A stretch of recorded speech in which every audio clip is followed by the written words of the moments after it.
केहू कहला आयल बात जही के परी, लेकिन कहाँ बा कहाँ गए ये पता नहीं के। ऐसे सिद्ध होता कि आयल बाबू के जाए कि नहीं खे। देखिए कैसन बात बा दो तरफा।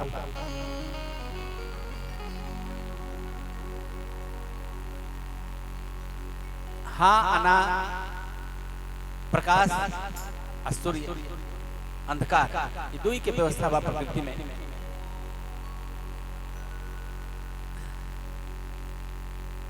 बड़े बड़े शब्द कहता लोग आत्मा मरेला ना, ये शरीर एगो बस्ता है जो त्याग के फाटेला तो निकाला नया कपड़ा सिवा लेने जा, ऐसे ही व्यवस्था बा शरीर की। तो मरेला कैसे?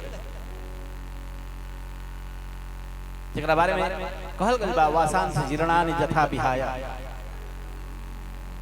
पढ़ल लिखल लोग बा तो ऐसे ही व्यवस्था बा। राही जी अपना कलम से लिखत रहा।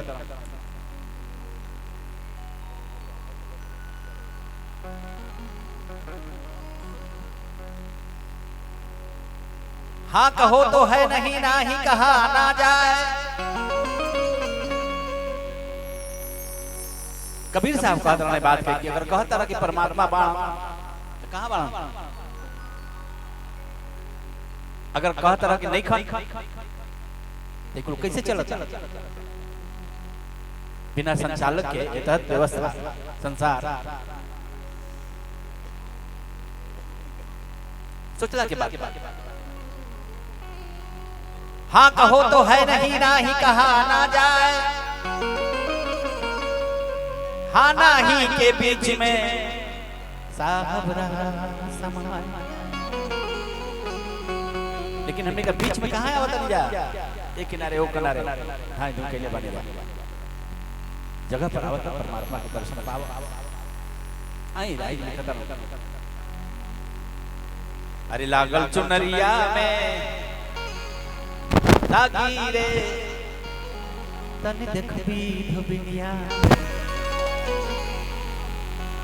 इधर धीरे धीरे जोड़े कर जा। आई करो लोग के नंबर आई बोले बने श्रीमद् भागवत से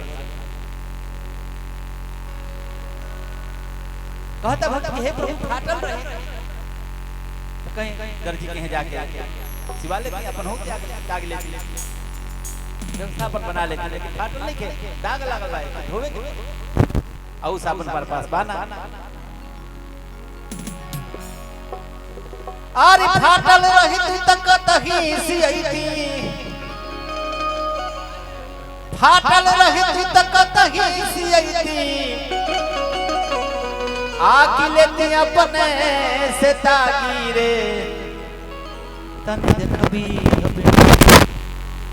धोबिनिया मतलब परमात्मा ओके कहता भगतवा देखा ना तई खेला दूसरे होता।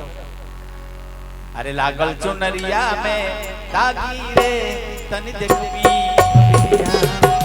लागल चुनरिया में दागी रे तनी देखबी। फाटल रहित तक तही सियती, फाटल रहित तक तही सियती। आँख लेती अपने से दागी रे तनी देखबी धोबिनिया, तनी देखबी धोबिनिया। लागल चुनरिया में दागी रे तनी देखबी धोबिनिया।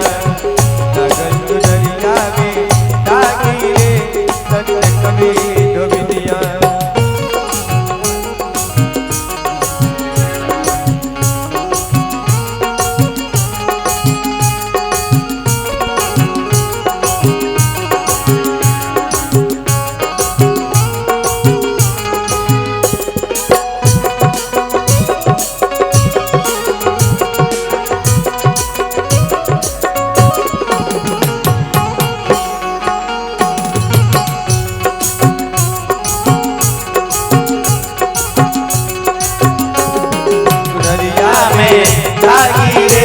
तनी देखबी धोबिनिया।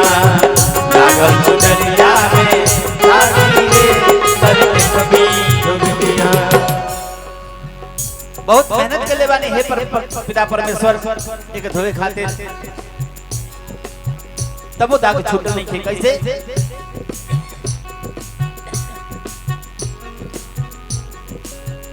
गंगा घाट पे पटकी पटकी के साथ सवेरे धोली धोली साथ सवेरे धोली धोली साथ सवेरे धोली रंग रेजवा के पाँव पकड़ के बहुत देर तक रोली रोली बहुत देर तक रोली रोली बहुत देर तक रोली कहाँ वाले जाई कहाँ लुकवाई कहाँ वाले जाई कहाँ चोरवाई कोना नगरिया में भागी रे तनी देखबी धोबिया तनी देखबी धोबिया लागल सुंदरिया में भागी रे तनी देखबी धोबिया लागल सुंदरिया में भागी रे तनी देखबी धोबिया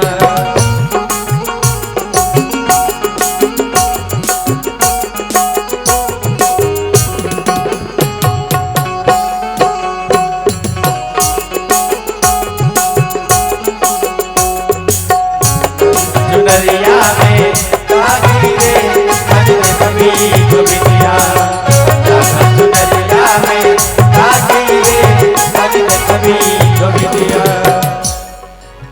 आगे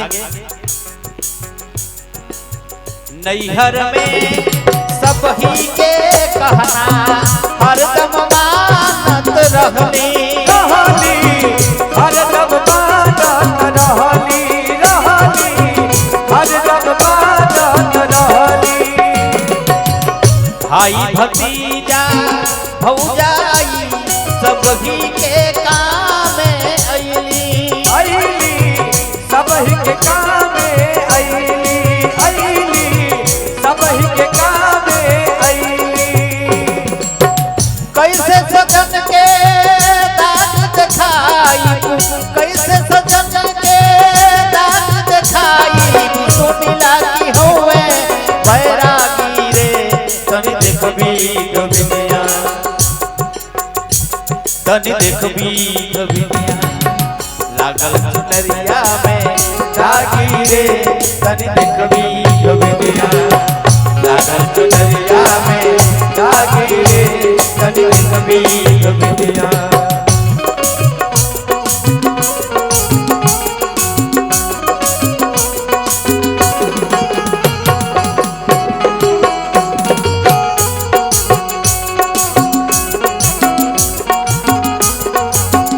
लागल सुंदरिया में जागी रे तनी देखबी धोबिया लागल सुंदरिया में जागी रे तनी देखबी धोबिया अंत में बाटे संग में कुल सब यादा दुल्हन निहाय अकेले दुल्हन इहाय के अकेले दुल्हन इहाय के पुलिस यादा मतलब समझते बानी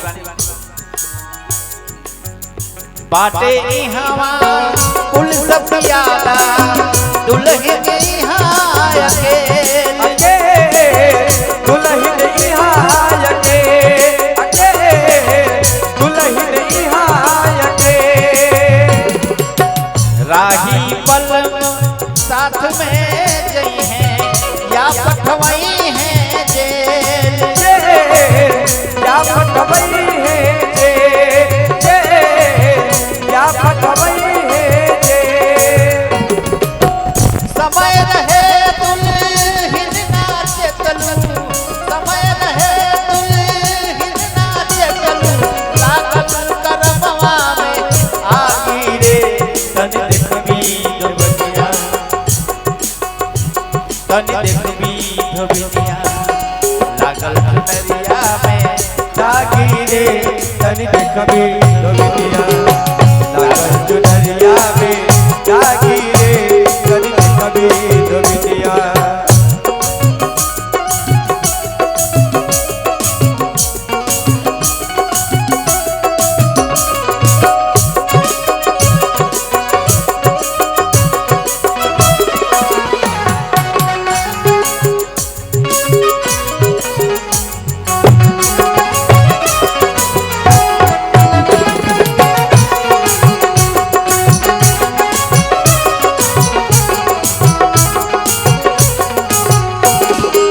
चुनरिया में जागी रे करी कभी तो बिटिया चुनरिया में जागी रे करी कभी तो बिटिया तने देखबी कहरवा ले लीजिए